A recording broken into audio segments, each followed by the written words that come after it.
Hi,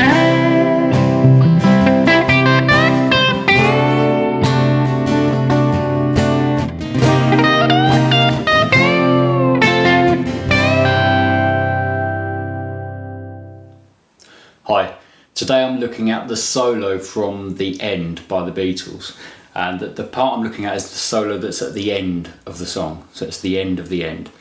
There's some lead parts earlier in that song. It's quite a short song, but there's quite a lot of lead in it. But we're just looking at the solo at the end. The reason why I'm doing this particular part is because I think it's a perfect guitar solo. It's a good example of how you can play notes to fit with the chords that you're playing over without it necessarily sounding sort of contrived. It's just a brilliant solo. I think it's probably George Harrison playing it originally. It's not too difficult to play, but it's as I said, it's a perfect solo, I think. Okay, so it's over these chords, basic chords. We've got C, D, E flat, F, and C. Slightly unusual chord sequence.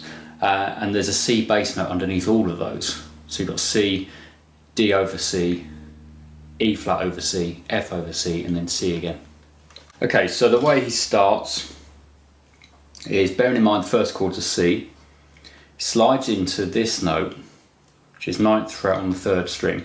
Now that is one of the notes for C chord.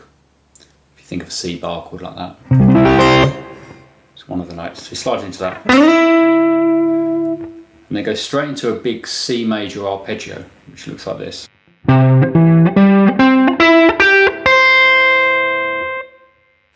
So I'll just do that slowly.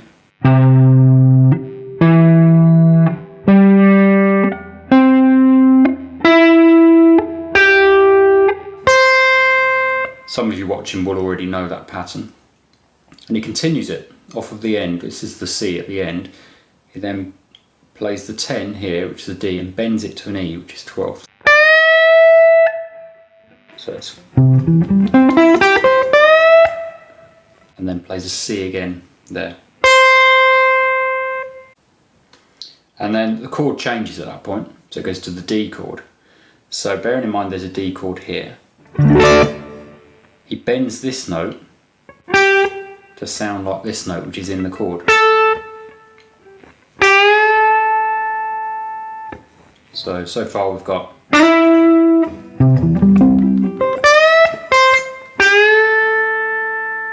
so it involves a bit of a position change to get that bend. Then the chord changes again, so that he only plays that one note on the D chord. Goes to an E flat chord, bearing in mind, using this bar chord shape again, there's an E flat here. So he takes the top part of that, it's called a triad, E flat triad, hold that shape, and do a thing called a rake, which is where you scrape your pick down those 3 strings, and as you do it you sort of lift these off so that the last note you really focus on is this one. So you hear these two, but very quickly just leading into that like this. And as soon as you've done that, then you've got to play the 11 here and bend that up to sound like a 15. So it's a similar thing to what he did on the C here, that arpeggio, and then bent that. It's just doing the top part of that. And then play 13 again without bending, 11 again. So it's, and that's the little phrase that's over the E flat chord. It's a perfect group of notes over that chord. And then the last chord before it goes back to the C is an F. Over the F, bearing in mind again there's an F chord here, so this note is in the chord. There's an F chord there, so these 3 are in the F chord. So he does a little bend on this note and release, and then goes down the shape of this chord.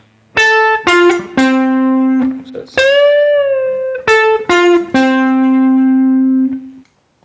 and I'm explaining why he's playing these notes because I think that's an important part of this solo, rather than just show you what the notes are. And then the last chord is the C. So for the last C chord, bear in mind there's a C chord here which isn't very playable, but it does exist. It's that up an octave. So he's using this note, which is the top note of that chord, and then bending to this note, which is the next note of that chord, from here. So you get this, bend this note, and then play that one there with the little finger. And that's what he plays on that last C chord. So the individual parts that he's playing on each chord aren't that difficult. The first one's probably the hardest one with the big arpeggio. But the others are really quite simple, but the way it all just fits together is brilliant. So I'll just play it slowly from the beginning.